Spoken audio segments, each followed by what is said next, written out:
सोमवार को अगली सुनवाई इस पूरे जाएगी, लेकिन सुनवाई बिल्कुल वैभव वापस आपके पास लौट रहे हैं। बड़ी अपडेट आप दे रहे हैं, इस वक्त की बड़ी खबर। सोमवार को अब अगली सुनवाई होगी। बड़ी खबर इस वक्त की, सोमवार तक के लिए अगली सुनवाई जो है वो होगी, इसे टाला गया है। सोमवार को अब मामले में अगली सुनवाई यहां पर की जाएगी।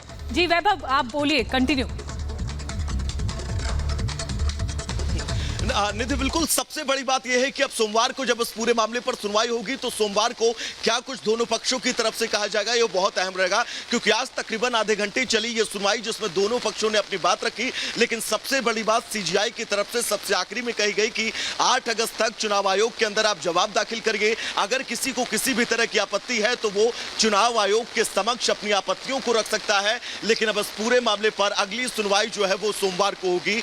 निधि, आधे घंटे आज ये जो बहस है दोनों पक्षों की तरफ से चली, और इस बहस में कहीं ना कहीं से जिस बात का निधि हम लगातार जिक्र कर रहे थे कि ये बहस अयोग्यता से होकर शुरू हुई, लेकिन अयोग्यता के रास्ते अब ये बहस कहीं ना कहीं से असली शिवसेना कौन है, असली शिवसैनिक कौन है, यहां तक जा पहुंची है। और आज की इस आधे घंटे तकरीबन चली बहस में बिल्कुल स्पष्ट रहा कि कहीं ना कहीं से ये लड़ाई जो अयोग्यता को लेकर थी, ये लड़ाई अब असली शिवसेना को लेकर है, असली शिवसैनिकों को लेकर है। कपिल सिब्बल की तरफ से आज सुप्रीम कोर्ट में जो सवाल पूछे गए वो सवाल भी इसी दिशा में इशारा कर रहे हैं। हरीश साल्वे ने जो जवाब दिया वो जवाब भी इसी दिशा में इशारा कर रहे हैं। तमाम चीजों पर आगे भी गौर जो है वो कोर्ट करेगा, और अगली सुनवाई जो है वो सोमवार तक के लिए टाल दी गई है। महत्वपूर्ण सुनवाई जो है यहां पर रही। सुजाता न्यूज रूम से हमारे सहयोगी इस वक्त जुड़ रही हैं। सुजाता, महत्वपूर्ण यह है कि लगातार जो है वो ये कहने की कोशिश इस वक्त उद्धव गुट के वकील कपिल सिब्बल करते रहे कि आप लार्जर बेंच को मत भेजिए, इस पूरे मामले की सुनवाई को आप खुद जो है इस पर फैसला लें, इलेक्शन कमीशन को फैसला ना लेने दिया जाए।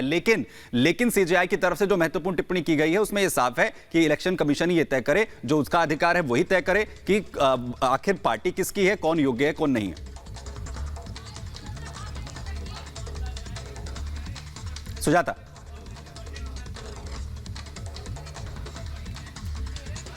सुजाता, आप तक आवाज आ रही है?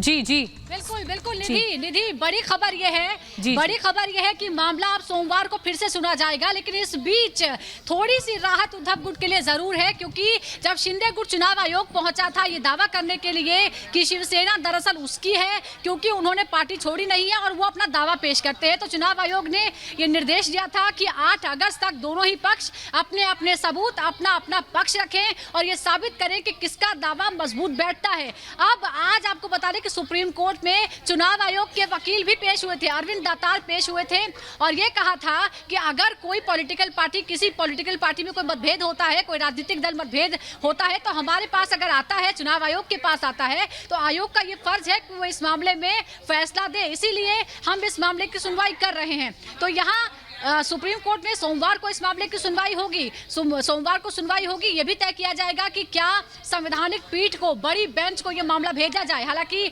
उद्धव गुट के वकील कपिल सिब्बल कहते हैं कि इसकी जरूरत नहीं है, आप ही तय कर दीजिए इस मामले को। लेकिन राहत की बात थोड़ी सी ये हो सकती है कि इंस्ट्रक्शन दिए गए हैं चुनाव आयोग को, वकील जो हम मौजूद थे उनको ये दिया गया है इंस्ट्रक्शन कि 8 तारीख जो आपने तय की है सबूत पेश करने के लिए दोनों पक्षों को, अगर एक पक्ष को ज्यादा वक्त चाहिए तो आप उसे ज्यादा वक्त दे, इस तरह का इंस्ट्रक्शन दिया गया है सुप्रीम कोर्ट की तरफ से।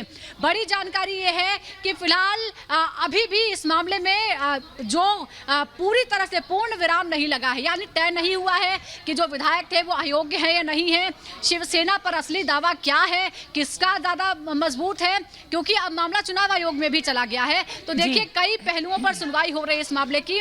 सोमवार तक का इंतजार हमें फिर से करना होगा, क्योंकि सभी को ये उम्मीद थी कि शायद आज इस मामले में कुछ ऐसा फैसला आ सकता है जिससे जो महाराष्ट्र की राजनीति है, महाराष्ट्र की सरकार खास तौर पर है, वो पूरी तरह से 100% फंक्शनल हो जाए। क्योंकि थोड़ी सी चिंता की बात यह है कि 1 महीने से ज्यादा सरकार की गठन को हो चुका है, लेकिन सरकार में सिर्फ 2 ही लोग काम कर रहे हैं, सीएम और डेप्यूटी सीएम। मंत्रिमंडल विस्तार के बारे में लगातार जानकारियां आ रही हैं, ये भी जानकारी है। सुजाता, बड़ी बात यह कि सुप्रीम कोर्ट ने एक दिशा तय की है, एक डायरेक्शन दिया है कि आप चुनाव आयोग के पास उनके समक्ष जवाब दाखिल करें, और अगर जवाब दाखिल करने के लिए समय चाहिए वैभव तो वो भी समय मिलेगा। लेकिन अब 8 अगस्त को सुनवाई होगी और उसके बाद ही पता लग पाएगा ये जो अयोग्यता का मसला था या फिर चुनाव आयोग को अपना पक्ष रखने का मसला था, ये तमाम क्लैरिटी 8 अगस्त को मिलेगी। वैभव। बिल्कुल निधि, बहुत अहम होगी 8 अगस्त वो तारीख जब इस पूरे मामले पर अगली सुनवाई फिर से शुरू होगी, क्योंकि जिस क्लियरिटी की बात आप कर रही हैं तो निधि 8 तारीख को अगर सुप्रीम कोर्ट किसी तरह की दिशा देता है तो इस पूरे मामले पर कुछ क्लियरिटी होती जरूर नजर आएगी। हालांकि दिशा आज की इस बहस में कहीं ना कहीं से तय हो गई है इस पूरे मामले की कि अब ये मामला शिवसेना तक ही सीमित है। हालांकि हरीश साल्वे ने सवाल भी आज पूछा बहस के दौरान कि अगर मानकर चलिए आपने इन विधायकों को अयोग्य करार दिया और दूसरी तरफ इलेक्शन कमीशन में भी इस पूरे मामले पर फैसला अपना सुना दिया, तो क्या उस कड़ी में स्थितियां क्या कुछ होंगी। और अगर विधायकों को अयोग्य करार दिया जाता है और चुनाव होते हैं तो ये विधायक किस पलड़े के नीचे आकर चुनाव लड़ेंगे, उनका सिंबल क्या कुछ होगा, इसको लेकर भी स्थितियां जो हैं वो पशेपुश की पैदा हो सकती हैं। इन तमाम बातों के बीच एक निधि सबसे अहम बात आज और सुप्रीम कोर्ट के अंदर कही गई, इलेक्शन कमीशन की तरफ से यह बात कही गई कि अगर इलेक्शन कमीशन में कोई मामला सामने आता है, इलेक्शन कमीशन के पास कोई अपनी शिकायत लेकर आता है, तो ये इलेक्शन कमीशन की जिम्मेदारी है कि उन शिकायतों का वो निवारण करे, जिसके तहत इस पूरे मामले की इलेक्शन कमीशन जो है वो सुने। और साथ ही साथ वक्त, अगर इलेक्शन कमीशन यहां पर इलेक्शन कमीशन से अगर वक्त मांगा जाता है किसी भी पक्ष की तरफ से, तो ये कोशिश की जाए कि वक्त जो है वो मिले। सुजाता हमारी सहयोगी जो है लगातार हमारे साथ यहां पर बनी हुई हैं, जो पल पल की अपडेट हम यहां पर पहुंचा रही हैं। सुजाता, अगर आप सुन पा रही हैं हमें, तो हम समझना चाहेंगे क्योंकि अगली सुनवाई जो 8 अगस्त को होने वाली है उसमें अब ये कहा जा रहा है कि अगली सुनवाई जब यहां पर हो उसके बाद ही ये तय किया जाए कि लार्जर बेंच के पास इस पूरे मामले को भेजा जाएगा या फिर नहीं। सुजाता जी, सोमवार को इस मामले की अगली सुनवाई होगी। बड़ी जानकारी हम अपने दर्शकों को बता रहे हैं।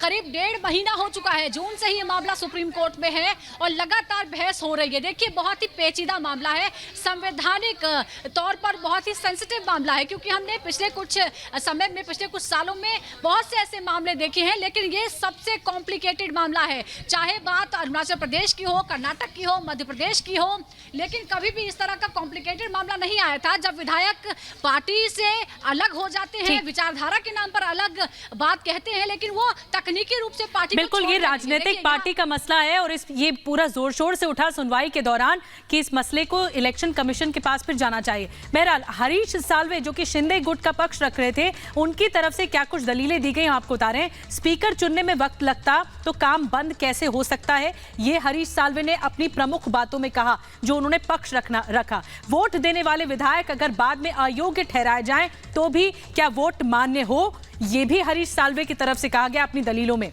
इसके अलावा उन्होंने जो बड़ी बात कही अपने पूरे मुद्दे को जस्टिफाई करते हुए, वो एक तो वोट देने वाला मसला उठाया। उनकी तरफ से ये कहा गया कि मामला अयोग्यता का है नहीं, क्योंकि अगर इस मसले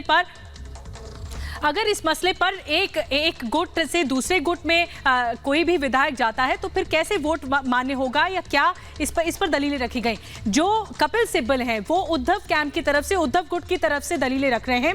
उनकी तरफ से कहा गया कि मामले को बड़ी बेंच में भेजने की कोई जरूरत नहीं है, जो फैसला ले वो सीजीआई खुद ले, ये खुद तय करे, आगे की बेंच को भेजने की इसकी जरूरत हमें नहीं लग रही है। उनकी तरफ से कहा गया किसी पार्टी के 30 से 40 विधायक कह सकते हैं कि हम ही असली पार्टी हैं, लेकिन जो शिंदे गुट के वकील कह रहे हैं कि यहां पर जो बहुमत का आंकड़ा था वो शिंदे गुट के पास था, इसी वजह से इस पर अयोग्यता का कोई आगे दलीलें नहीं रखी जा सकती। ये विधायक दल और राजनीतिक दल को एक बता रहे हैं।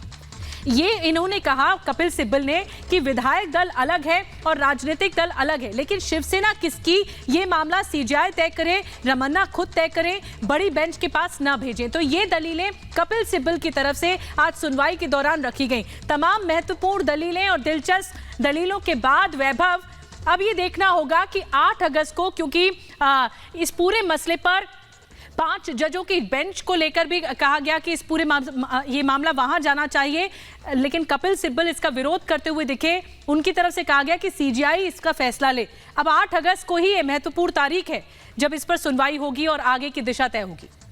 वैभव, निधि, आज की सुनवाई में कपिल सिब्बल की तरफ से इस बात का जिक्र भी किया गया कि सीजीआई ही इस पूरे मामले को सुने, लेकिन सोमवार का दिन निधि बहुत अहम रहने वाला है जब एक बार फिर से इस पूरे मामले पर सुनवाई होगी। साथ ही जो आज दलीलें कपिल सिब्बल की तरफ से रखी गई, इन दलीलों में कपिल सिब्बल ने जो पॉइंट टू पॉइंट आपने बताया भी कि अगर 30 से 40 विधायक बिल्कुल ये काफी कुछ अहम रहेगा सोमवार को कि अगर लार्जर बेंच के पास इस पूरे मामले की सुनवाई भेजी जाती है या फिर नहीं भेजी जाती है, ट्रांसफर होती है नहीं, इस पर लगातार आपसे अपडेट लेते रहेंगे। वैभव, आप बने रहिए हमारे साथ।